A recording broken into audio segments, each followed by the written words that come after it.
Hello everyone. Ngasi class Manipuri doing tawre. The English to go English to subtitle na hapage. The Manipuri doing class tawre. Ado ngahangi mangi some basic concept chemistry. Pasal lagi chapter number 1 gi hapage. The sigi chapter 1 gi basic concept of chemistry sigi part 4 book.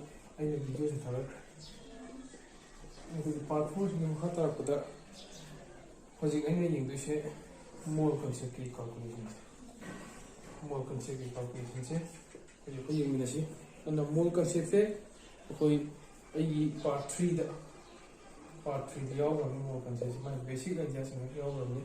And then we will discuss calculation relating more concept. More concept. Calculations. And then more concept in the Magi form of the Kata formula and English. Aduna was the formula and legacy.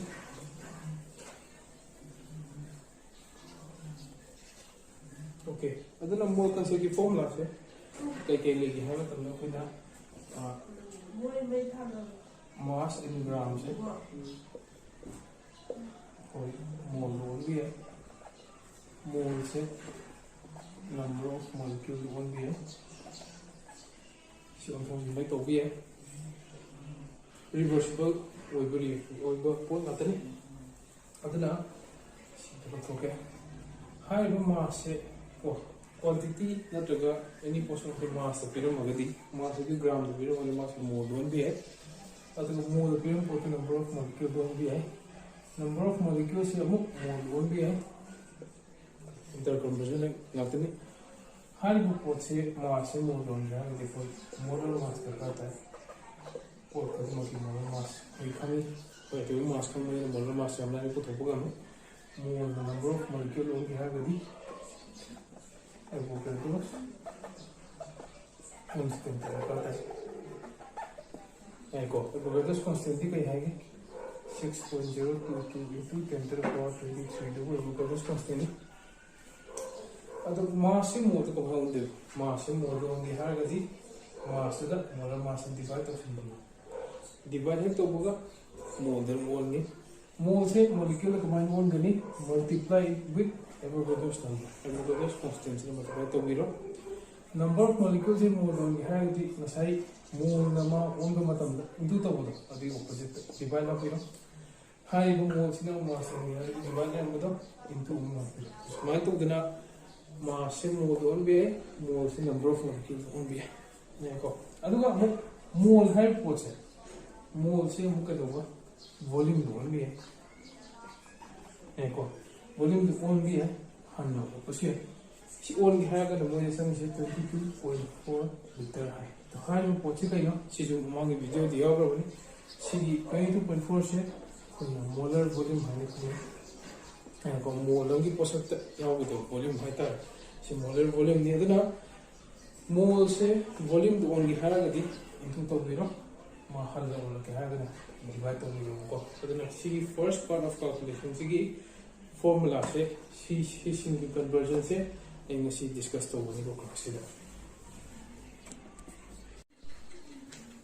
Okay, the calculation mark. Okay.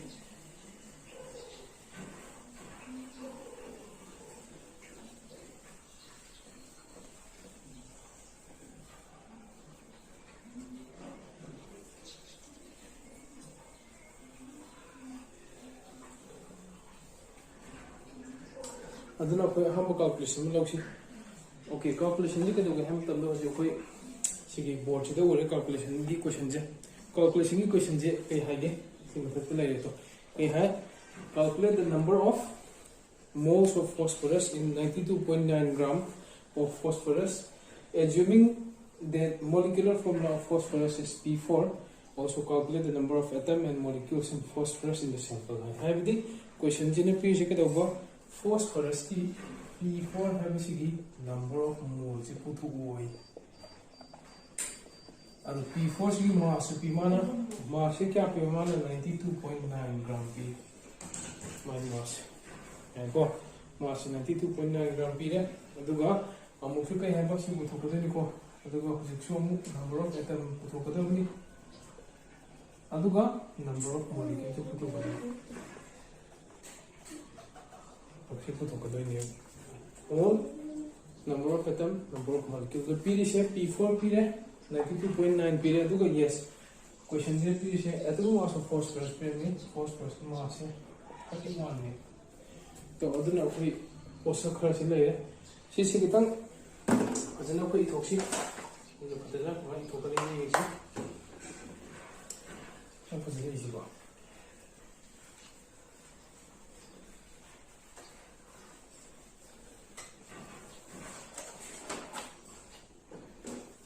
अदुना इसका here को ये दो mass of P4 क्या पीरेगा 92.9 ग्राम अभी कई पीरे अदमी mass of phosphorus phosphorus के अदमी मास पीरे क्या 31 है को अदमी मॉलिक्यूलर मास पर थोड़ा सी और मोलर मास भी है मोलर मास है ना लगा दो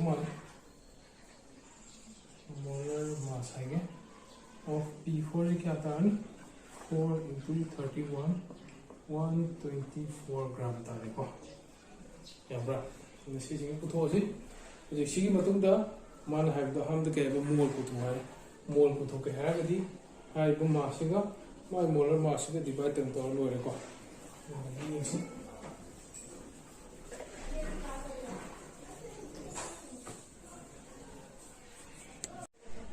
ओके अदना मोल जो तो मोल पर तो कभी मोल को तो क्या है कि पीरम यू मास का मोलर मास डिवाइड कर लो है को अजून मास क्या पी गया 92.9 पी है मोलर मास की 124 पी को तो अदर डिशे नहीं डिवाइड तो मतलब लोग ने अच्छा क्या था कि नहीं डिवाइड तो मतलब ना 0.75 मोल था कि है को अदना मोल से हमने पुतो है अजून की इचम जो फॉर्म ना तो सीधा रखा करवाना मास पर मोलर मास सीधा 92.9 से मागी मास ने कना की P4 की मास ने मोलर मास से 134 ले रहे 134 ने कुछ 134 ले रहे डिवाइड तो मतलब 0.75 मोल तारे को इसी से हम बात करें सिगी मतलब दा कोई नंबर ऑफ मॉलिक्यूल्स से बताओगे नंबर ऑफ मॉलिक्यूल्स जो मसाइल फॉर्मूला से ना का दोगा मसाइल फॉर्मूला दर के दोगा मोल दो मॉलिक्यूल दो के इनटू तो है कना ना एवोगाड्रो नंबर ना दना हाइबो मोल से की मसिंग से दा Avogadro's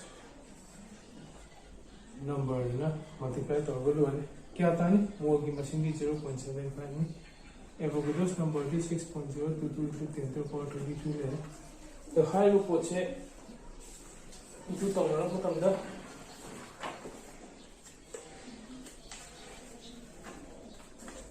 कोई नहीं क्या फंगे हाई में तंदा 4.52 into 10 to the power 23 molecule को अदना सिसु हमला number of molecules जो काय पुते मोल के number का into तो रकंद हमला ने पुते अदो multiplication से दे दिया सम दो ले कैलकुलेटर से नरगा अतोपा नन्ना नाकंद नंगी वर्कशीट ता नाकंद होलो पुथोक्चसे यारे सिसु मुना लेन हाल पुता को सिगे मतंदा नंबर ऑफ एटम वाले को अन नंबर ऑफ एटम से कोई तो कन ओके नंबर ऑफ एटम के आइडिया में यंगसी कोई क्वेश्चन दे पेन से p4 से phosphorus molecule से के दोबा phosphorus एटम बड़ी मिसिंग है 4 एटम ऑफ phosphorus है सिसने पुल कांदा p4 से में ये को अदना फिजिक्स लेसिदा यूनिटरी की आइडिया में सिनसी unitary idea से नरकाजिक तो क्या बनी one molecule of phosphorus molecule में दिया हुआ है contains 4 atom देखो phosphorus molecule में दा atom मरी यहाँ पर अतो हो जाए कोई ममांग की आंसर ता अब molecule क्या था अगर ममांग आंसर ता 4.52 into 10 to the power 23 molecule था देखो Sigi molecule is the phosphorus contains 4 into 4.52 into 10 to the power 23 atoms in our body. Direct into Tony multiplication, you get your answer 1.8 into 10 to the power 24 atoms. That's my total mole na mass the pyramid question do mole to mole the number of atoms, the number of molecules. I got the very simple formula to see our conversion. Yes, at the might of the question that you see later. I eating Mutale, we Makagan Tadragasmu, Mataki videos in those, Sakalagam Yang. Yes, Shigi Matunda question number.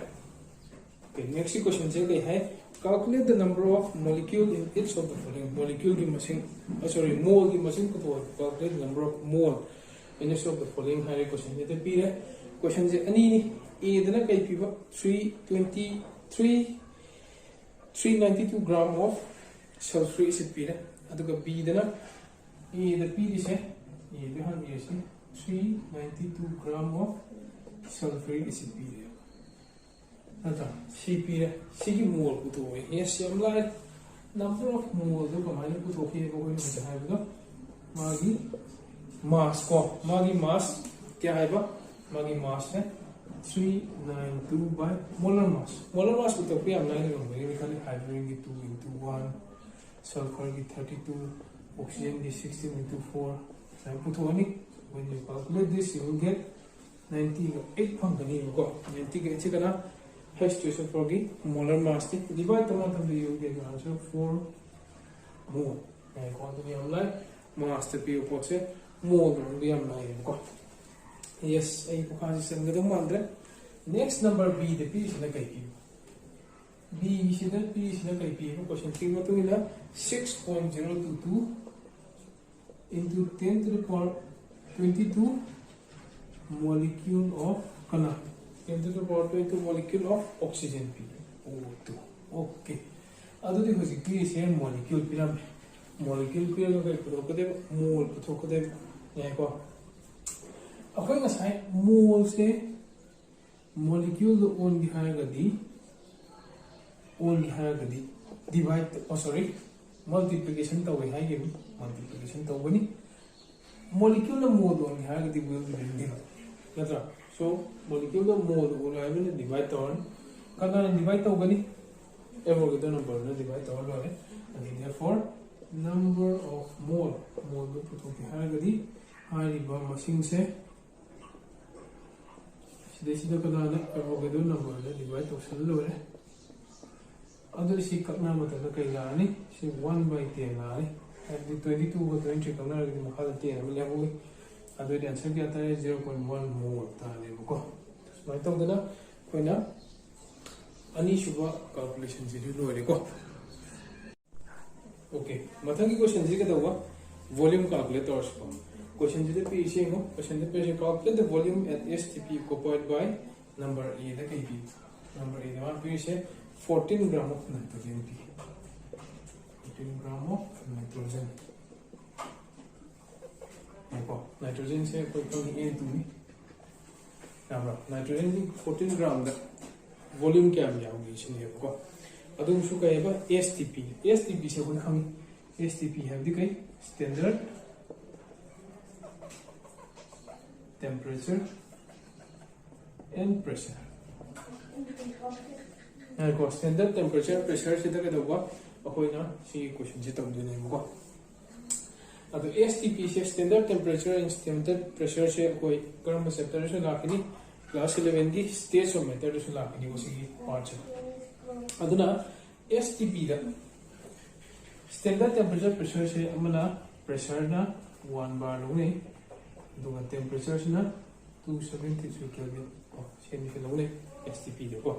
You see, 27 you see, 14 gram of nitrogen is the मागी volume पुथोने को अदुबो कोई ngасai khangim ma pi se mass okay mass to mol da han on mol the volume do on gani ko ai gi ne kitang asamba we ni adubu atai gi unitary da pamde ba chhatra sing gi unitary dum to we adubu ai gi si gi we se kitang samme na in lawi ham da mass se mol do to ni mol se volume do to mass se mol do gi divide to gi ni ya by molar mass kasi molar mass ni mm's mol se volume don kan into the win kanana 22.4 liter ya bra si je okhona volume of gas oh sorry 1 mole of gas na occupy to volume de ko stp na tra segi sina ka de kun ta woni adar high mass ha mol do